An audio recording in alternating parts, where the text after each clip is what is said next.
In 1915, Italy declared war against the former ally, the Austro-Hungarian Empire.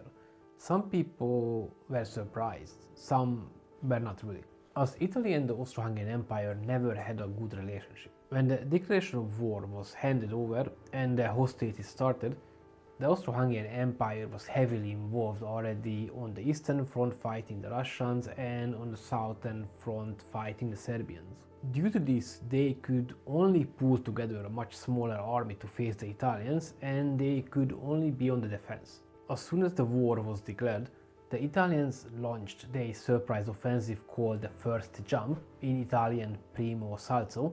This attack did push into the Austrian territory from all angles, but the terrain favored the defenders, so this offensive stalled. The only viable direction was to attempt to break through the Isonzo front and push against Trieste. The initial plan was to breaking into the Slovenian plateau, taking Ljubljana, and from there they would have a direct route to threaten Vienna. The Italian army, under the leadership of Luigi Cadorna, who was the chief of staff of the Royal Italian Army, enjoyed the numeric advantage of 2-1. Let's also not forget that when Italy declared war on the Austro-Hungarian Empire, the Austro-Hungarian Empire was already heavily involved fighting Serbia and Russia, so opening a third front was a significant effort from them, while the Italians were only had to be involved on one front. I mean, they did send some units to support the British in the Middle East and were fighting also in Albania, but that was not as resource-hungry as fighting on two other major fronts. So opening a new front had a huge impact on the Austro-Hungarian Empire, and they could only commit a minimum must-have amount of soldiers to be able to keep the Italians out. In short, the Austro-Hungarian army prepared solely for a defensive war, and possession of the mountains along the Isonzo and through the Alps greatly assisted them in their plans. The Italians advanced to the Isonzo River, capturing Caporetto, but were repulsed at Gorizia.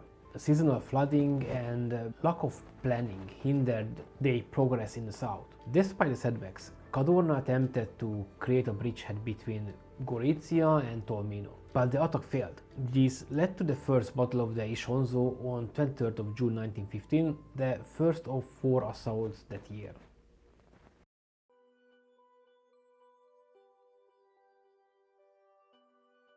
The first Battle of Isonzo was one of the many fierce confrontations during World War I taking place along the Isonzo River in present-day Slovenia. This battle marked the beginning of a series of 12 battles fought between the Italians and the Austro-Hungarian armies, which would collectively be known as the Battles of Isonzo.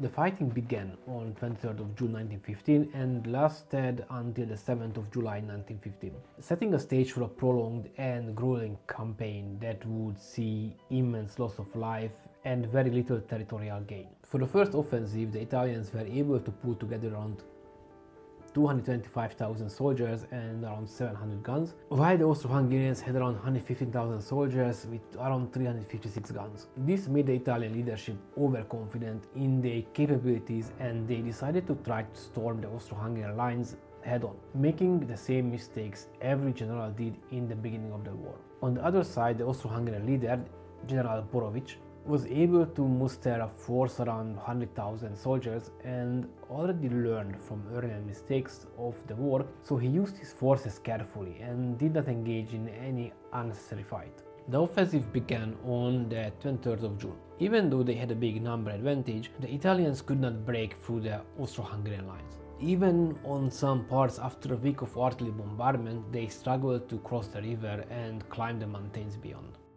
Cadorna was duplicating the early mistakes of commanders on the Western Front.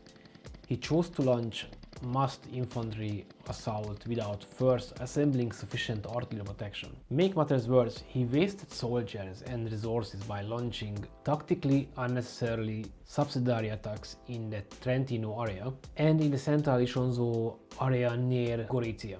As the Italians were grinding closer and closer, gaining territory slowly, the High Command dispatched 2 additional divisions of the Austro-Hungarian infantry to Boroević's aid, and with these units they successfully prevented any Italians crossing the Isonzo. The battle was raging on for 2 weeks, and eventually the Italian marshal, Cadorna called off his attack after 2 weeks into the offensive on 7th of July. At this point, the Italians lost around 15,000 soldiers, while the Austro-Hungarians around 10,000 soldiers. For this huge loss of life, the Italians made a number of minor gains. They partially took Krno, which is also called Montenero, took Kolovrat Plateau, and captured the highlands around Bovec. However, they were unable to dislodge the Austro-Hungarian troops from the high ground between Tolmin and the Soka River. Although the Italians did not win the first Battle of Isonzo, neither did the Austro-Hungarians, as they managed to stop the offensive, but they had to give up territory and they were on the defense all the way through. The pause on the front line was brief, as the second Battle of Isonzo was launched just 11 days later on 18th of July 1915. Thank you for watching my video. I hope you liked it and shall see you in the next one.